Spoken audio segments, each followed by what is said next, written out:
Hey guys, Chuck Barone here, Monday, July 11th, 2022. I hope everybody's having a great Monday. We're rocking and rolling here in the office. Can you believe it's only 1 week since the 4th of July?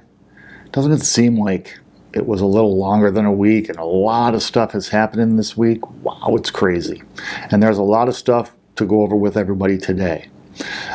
Today in the markets, stocks were down across the board, with the NASDAQ, of course, being the big loser. S&P, broader market, down over 1%. Tough day for the markets. I think the markets are kind of waiting to see what happens Wednesday with CPI, and of course, how the Fed reacts to it with their rate increase later this month. I think it's going to be a crummy week for stocks. I think that right now the momentum is more to the downside than the upside on stocks, so be careful there, guys. The bond market, another miracle in the bond market. St. Jerome of Jekyll Island pulls it off again. We got the 10-year under 3%. I just can't believe that this is happening organically. I understand there's a flight to safety, and I understand that money is going into the bond market that's leaving the stock market. I just can't believe it's enough to lower the yield on the 10-year from 3.5% and keep it under 3%. We're talking a lot of money here, guys. I just don't see it being investors. Without any central bank help, I really doubt that this kind of stuff would be happening. The metals market today under pressure, with gold down about $10 to about $17.33 an ounce. Silver down fractionally, down 25 cents to about a little over 1908 last time I looked at it. Metals under pressure with the dollar. Truthfully, with the strength of the dollar today in the market, which I'll talk about in just a second, metals are holding their own. The dollar is incredibly strong, and metals are going to react to that more than they're going to react to recession or anything like that. The oil market was under a little bit of pressure again today. West Texas Intermediate down to just over 103 per barrel. Natural gas continuing its rally, up about 8.5% today. And with the natural gas situation coming up in Europe, this winter is going to be a very interesting winter. They're already talking about gas rationing in Germany, who gets about half of their natural gas from Russia. All of Europe's kind of sitting on the edge of their seat. I would not be surprised to see Russia pull the plug on the entire of Europe on natural gas this winter, leaving them scrambling like crazy in a big rally in the oil and natural gas markets. The dollar, powerful rally again today. The dollar is literally just crushing all the other world currencies. Last I saw, it was over 108 on the dollar index, which is extraordinarily high. It's literally at par right now with the euro. Heck, I might even go convert a couple $1,000s of my American dollars into euros right now. I think it would be a pretty easy pop to get a 10% return pretty quickly on that. The dollar can't stay this high forever. And once Europe starts raising their rates according to their inflation numbers, which they're going to have to do ultimately, the euro will rally against the dollar. And I think that might be a little easy play to pick up a few extra bucks. Bitcoin today was down, but holding its support at $20,000. I was a little over about 20,400 and change. Honestly, I was disappointed. I thought that the way Bitcoin reacted last week to going under the 20,000, coming back up strongly and bouncing at 22,000, I thought we might see a continued rally today. But I guess what's happening, guys, and I hate to say this to my big fans of Bitcoin, but I think what you got is the strength is selling into these rallies, and be careful on this stuff. Make sure you're not over-invested in Bitcoin, because it's going to be a volatile ride both ways, up and down. If you need to sleep good at night, Bitcoin probably isn't the place to have the bulk of your portfolio. Moving on, we have big doings this week, guys. It is going to be a huge week for reports, a lot of important data coming out. Hopefully some of it will be almost accurate. Let's look at some of the stuff we have coming this week. It's going to be gigantic. On Tuesday, we have the short selling reports, which will show short interests. Plus, we have some corporate earnings coming. Short interest is always interesting when you're moving into a recession like this, to see how the short sellers are playing it. Obviously, more short interest in the market means a more bearish sentiment. On Wednesday, that's the big day of this week, we have the CPI coming. June is expected to be up 8.8% on the top line, with the core inflation falling to 5.7. I guess they had to add a little comic relief in there. I don't believe that core will drop. I think it's going to pretty much stay the same where it is, even though they kind of artificially measure that. The top line is going to be the one that grabs the headlines, and it isn't going to be pretty, guys. Also, on Wednesday, we'll get the Mortgage Banker Index, which will show purchases on mortgage purchase applications down 4%, refi applications down 8%. I'm telling you, this is a lagging indicator for sure, because where I'm at in Las Vegas, refinances are down more like 80% than 8%. They're literally non-existent unless a person's desperate. They have to get cash out of their property. You're not seeing anyone refinance for rate anymore, that's for sure. Also, we're going to get the deficit numbers for the last month. We're going to get more corporate earnings on Wednesday as well. It's going to be interesting to see how some of these corporations are doing earnings-wise. Thursday, we'll get our PPI numbers. They're expecting it to be up 8% month over month, leaving at a yearly rate of about 9.6%, 9.5%. We're also going to get, let me see here, jobless claims. Plus, we'll get corporate earnings from J.P. Morgan and Morgan Stanley, two of the big banks, both commercial and investment banks, which will be a pretty good indicator of how earnings are going to go in that sector. On Friday, we got a boatload of stuff. Manufacturing, we're going to see that come down. Auto sales, retail sales, industrial production, business inventories, and consumer sentiment, the Michigan thing. Plus, we're going to have tons of corporate earnings from banks and other businesses on Friday. So it's going to be a big week for us. I think the market's going to be gyrating all over the place depending on how these reports come in. I'm looking at what's coming out. I'm looking for something that might come up good. I don't really see it. It's going to be interesting to watch, and of course, we're going to be reporting on this stuff to you guys every single day. Before I move on to my report about the middle class here, just a couple of weird little things I think you guys should know. I was reading today earlier that there's a province in China where they're not allowing people to take withdrawals from their bank accounts. It led to some big protests outside the central bank in this province, and the Chinese had to put the protests down with violence. Apparently, people were moving their money to this bank because they were offering a higher yield. Now the bank is literally shuttered. People can't get even $1 of their money out of the bank. They're protesting. Apparently, the head of this bank is now a refugee, or not a refugee, but he's fleeing justice. He's on the run. Apparently there were some nefarious doings at this bank. Doesn't look like good things happening in China. Also with their lockdowns going on, that's kind of putting some pressure on the oil market too. They actually closed Macau down. So now their whole gambling center is closed down because of this zero tolerance COVID policy they have. Also weird stuff. We got President Biden Carter heading out to Saudi Arabia, Israel, do a little butt smooching tour with the Saudis, trying to get them increasing some oil production. It's really going to be a tough trip for the president. He talked so tough about the Saudis, literally called the crown prince a criminal.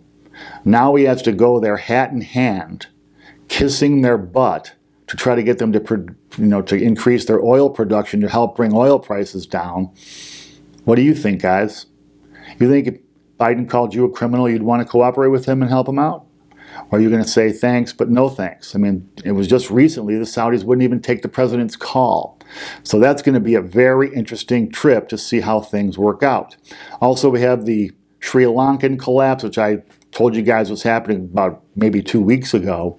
The government is completely collapsed in that country. The president and prime minister have both quit from office. Now they have all the protesters in the presidential palace swimming in the pool and hanging out, taking selfies. That is what happens when a country gets itself so far into debt that it can't pay that debt. The people there's shortages of literally everything from food to gasoline. The people are in revolt.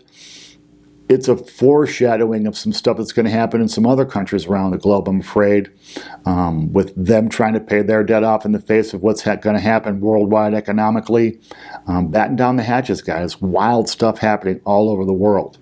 In real estate, well, now we have reports coming out of more cancellations than normal. I was reading this report. It said 15% of all contracts for existing housing have canceled. And even a new property, which is harder to cancel a contract on because you have your money there, your money's at stake, almost 7% have walking away from new home purchases. And that's a bummer because in a lot of cases, they have to leave the earnest money deposit behind because the only reason they're walking is because they want to, not because they have any kind of legitimate reason for breaking the contract. Builders are going crazy. They're reducing prices. They're offering incentives. Now they're giving closing costs and granite countertops and appliances and all the fun stuff they used to. It's the fastest switch I've ever seen, ever, in 27 years, from seller's market to buyer's market. I think real estate's going to lead this collapse we have coming. It's going to be pretty ugly. I believe houses across the board, I don't know what the median in the United States is, but I believe we're going to take a haircut of about 25 to 30% off of what the houses are valued right now, depending on where you are. That's just, I'm not picking a number arbitrarily, guys. I'm picking a number that makes sense for a first-time home buyer trying to buy a house in these markets to be able to get a payment he can afford and even ratio and qualify for. So the prices have to come down, or rates do.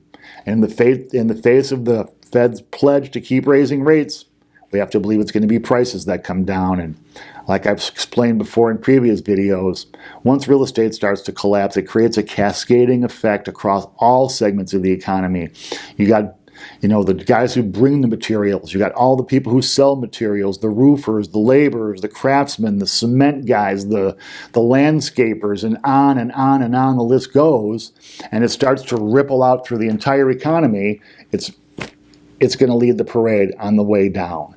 Real estate right now, if you are thinking about buying a house, I would strongly urge you to kind of hold out if you can, because there's going to come this sweet spot down the road where prices have gone down where they're going to go, and the Fed's going to start turning to cutting rates again. And when that comes, that's going to be a great time to be thinking about buying a house again. Now the title of our video today is R.I.P. Middle Class. And I want to explain why I felt like I needed to name this video R.I.P. Middle Class today. Guys, I really feel like the middle class in this country is on the endangered species list. I mean, with all due respect to turtles and fish and cactus, I think people are way more important than that, and we're looking at an extinction of an entire middle class. Now, why do I say this? I made some notes here. So check this out. I looked it up today. And the government statistics tell me that the median income in the United States is $44,225 per person, $87,864 for household income. Okay? So let's look at what that does. Let's break that down a little bit. Let's just round up and say we have $88,000 gross per household. Okay, now let's subtract your taxes, FICA, and MedPay. I think even saying generously, that leaves you about $65,000. That's about 20% for all of it, which in a lot of cases is significantly more. Okay, so you got $65,000 left. Then you got 6% for your 401k and 6% for your health insurance. And I think, again, a lot of cases people spend more than 6% of their income on health insurance, but that leaves you roughly $58,000. Now you subtract about $1,800 average per month for your rent or your mortgage payment. That leaves you about $36,400. Now you subtract your car payment and your car insurance. The average right now is more, but I'm counting $600 for a car payment, $150 for your car insurance. That leaves you $27,400. Now you subtract food, and I'm only going to count $100 per week for food, so $5,200 for the year. I think that's being extremely cheap. I mean, I used to spend $100 per week just on lunch, okay? But that leaves you $22,200. Then we go to utilities, gasoline for your car registration, other fees, I calculated that out at about $7,800 per year, leaves you $14,400. Then we go to credit cards.